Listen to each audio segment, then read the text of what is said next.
আকাশবাণী খবর পড়ছি চঞ্চল ভট্টাচার্য। প্রথমে বিশেষ খবর। দুদেশের সরকারি সফরের দ্বিতীয় পর্যায়ে প্রধানমন্ত্রী আজ অস্ট্রিয়ায় সেদেশের চ্যান্সেলরের সঙ্গে বৈঠক করবেন। রুশ সেনাবাহিনীতে সহায়ক কর্মী হিসেবে কর্মরত ভারতীয় নাগরিকদের দ্রুত মুক্তি এবং তাদের দেশে ফিরে আসার বিষয়টি নিশ্চিত করার জন্য রাশিয়া ভারতের দাবিতে সম্মত হয়েছে। পশ্চিমবঙ্গের 4টি সহ 7 রাজ্যের 13টি বিধানসভা আসনে উপনির্বাচন চলেছে।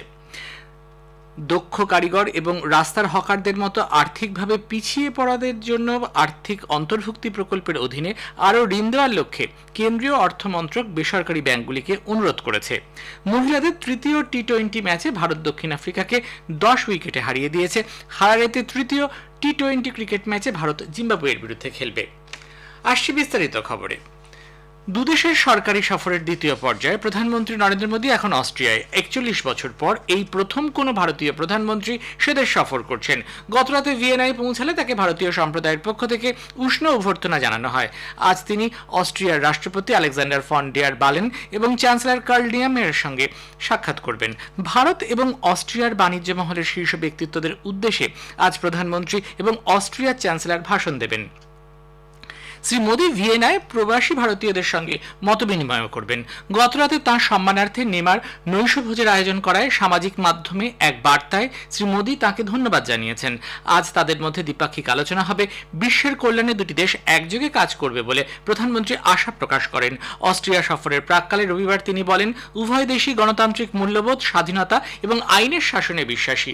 ভবিষ্যতে দুটি দেশের মধ্যে এক নিবিড় অংশীদারিত্ব গড়ে উঠবে।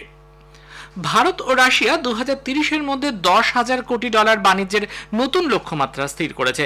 বিদেশ সচিব বিনয় কোয়াত্রা জানিয়েছেন, প্রধানমন্ত্রী নরেন্দ্র মোদী এবং রুশ রাষ্ট্রপতি ভ্লাদিমির পুতিন বাণিজ্য, জ্বালানি, বিজ্ঞান ও প্রযুক্তি, প্রতিরক্ষা সহ বিভিন্ন ক্ষেত্রে অর্থনৈতিক সহযোগিতার বৃহত্তর পরিসর নিয়ে আলোচনা করেছেন। রাশিয়ার সর্বোচ্চ নাগরিক সম্মান order of saint Andrew the অ্যাপোজেলে ভূষিত হয়েছেন প্রধানমন্ত্রী নরেন্দ্র মোদী। রাশিয়ার রাষ্ট্রপতি ভ্লাদিমির পুতিন শ্রী মোদীকে এই সম্মান প্রদান করেন। সম্মান গ্রহণের পর প্রধানমন্ত্রী বলেন, এটা 140 কোটি ভারতবাসীর সম্মান। রুশ সেনাবাহিনীতে সহায়ক কর্মী হিসেবে কর্মরত ভারতীয় নাগরিকদের দ্রুত মুক্তি এবং তাদের দেশে ফিরে আসার বিষয়টি নিশ্চিত করার জন্য রাশিয়া ভারতের দাবিতে সম্মত হয়েছে। বিদেশ সচিব বিনয় কোয়াত্রা বলেন যে প্রধানমন্ত্রী নরেন্দ্র মোদী ভারতীয় নাগরিকদের দ্রুত দেশে ফেরত পাঠানোর বিষয়টি আলোচনায় উত্থাপন করেন। এরা বিভ্রান্ত হয়ে রুশ সেনাবাহিনীতে যুক্ত হয়। রুশ রাষ্ট্রপতি ভ্লাদিমির পুতিনের সঙ্গে তার বাসভবনে নৈশভোজের সময় প্রধানমন্ত্রী এই নিয়ে কথা বলেন বলে জানা গেছে। ভারতীয়দের কিভাবে দ্রুত দেশে ফেরত পাঠানো যায় তা নিশ্চিত করতে উভয় পক্ষই এখন কাজ করবে। ভারতের মতে রুশ বাহিনীতে 35 থেকে 50 জন ভারতীয় কাজ করেন। 10 জনকে ইতিমধ্যেই প্রত্যাবর্তনে সাহায্য করা হয়েছে। পশ্চিমবঙ্গ সহ 7 রাজ্যের 13টি বিধানসভা আসনের উপনির্বাচনে ভোট গ্রহণ শুরু হয়েছে। পশ্চিমবঙ্গের রায়গঞ্জ, রানাঘাট দক্ষিণ, বাগদা ও মানিকতলা, হিমাচল প্রদেশের দেহরা, হামিরপুর ও নালাগড়, উত্তরাখণ্ডের বদ্রীনাথ ও মঙ্গলাউর, বিহারের রূপাওলি, মধ্যপ্রদেশের অমরওয়াড়া, তামিলনাড়ুর বিক্রবান্দি এবং পাঞ্জাবের জলন্ধর পশ্চিম আসনে নির্বাচন পর্ব চলবে সন্ধ্যে 6টা পর্যন্ত। ভোট গণনা শনিবার 13 জুলাই।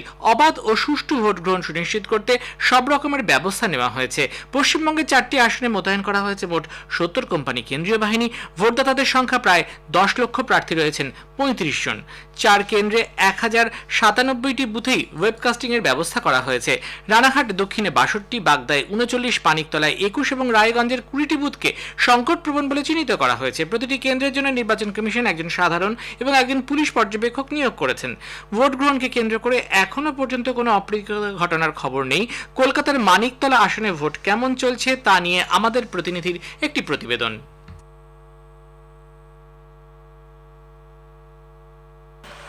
উত্তর কলকাতার মানিকতলা বিধানসভা কেন্দ্রের উপনির্বাচনের ভোট গ্রহণ পর্ব শান্তিপূর্ণভাবেই চলছে।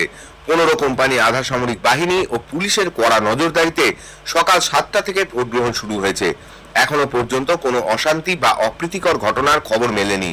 তবে মানিকতলা কেন্দ্রের নারকেলডাঙ্গা মেন রোডের 270 নম্বর বুথে ভোটের শুরুতে সামান্য সময়ের জন্য ইভিএম খারাপ থাকায় ভোট গ্রহণ বন্ধ ছিল। তবে দ্রুত নতুন যন্ত্র এনে ভোট গ্রহণ শুরু হয়। অভিরূপ ভট্টাচার্য, আকাশবাণী সংবাদ, কলকাতা।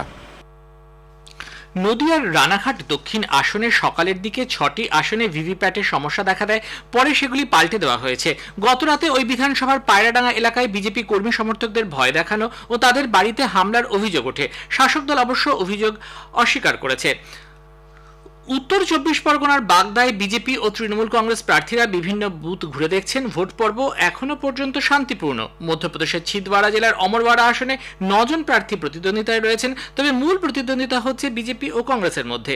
পাঞ্জাবের জালন্ধর পশ্চিম আসনে ক্ষমতাসীন আম আদমি পার্টি, বিজেপি ও কংগ্রেস সহ বিভিন্ন রাজনৈতিক দলের প্রার্থীরা প্রতিদ্বন্দ্বিতায় রয়েছেন।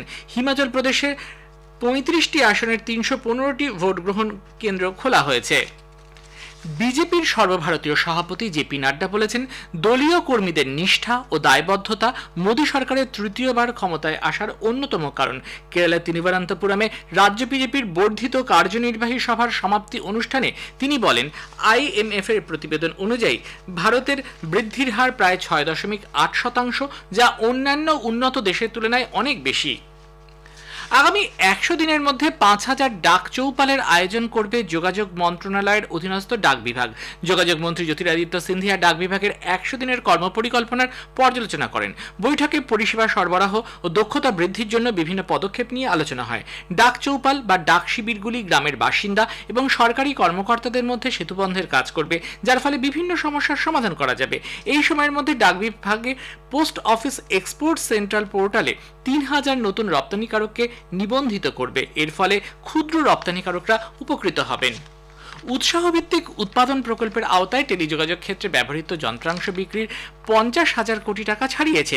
টেলিযোগাযোগ দপ্তরের প্রকাশিত তথ্য অনুযায়ী প্রকল্প বাস্তবায়নে 3 বছরের মধ্যে সংশ্লিষ্ট ক্ষেত্রে 3000 কোটি টাকা বিনিয়োগ করা হয়েছে।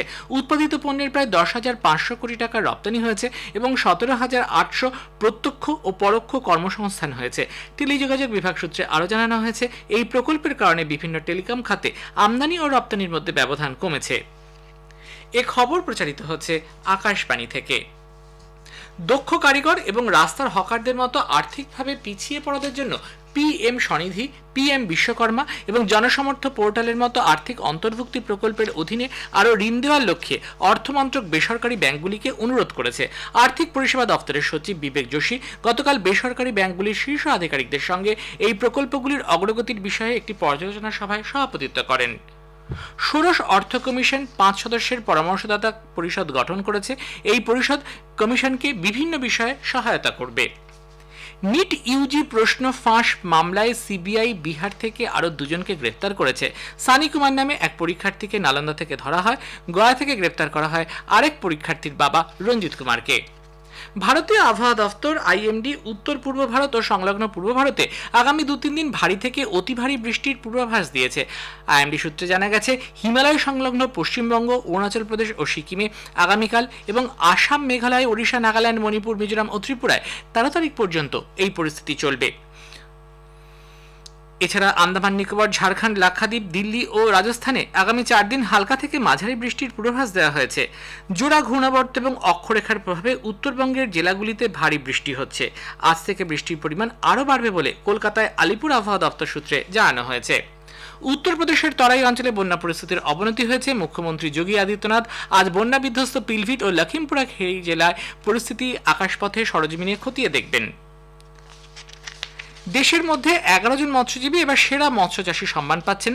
জাতীয় মৎস্য চাষী দিবস উপলক্ষে আজ পশ্চিমবঙ্গের ব্যারাকপুরে কেন্দ্রীয় অন্তর্দেশীয় মৎস্য গবেষণা সংস্থা প্রাপকদের হাতে এই পুরস্কার তুলে দেবে।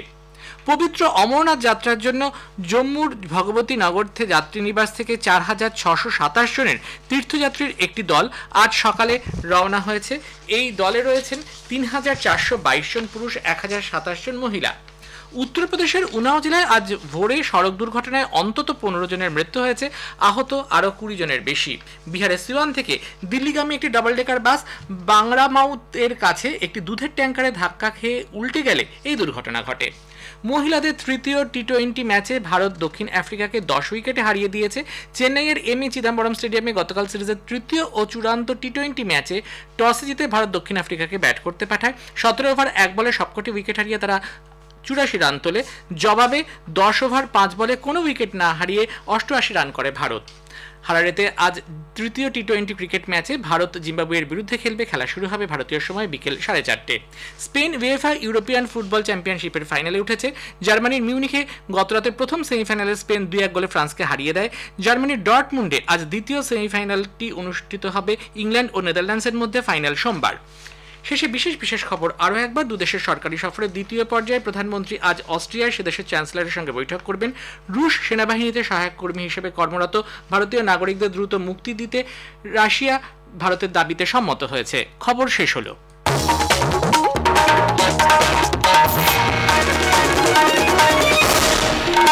আকাশবাণী কলকাতা।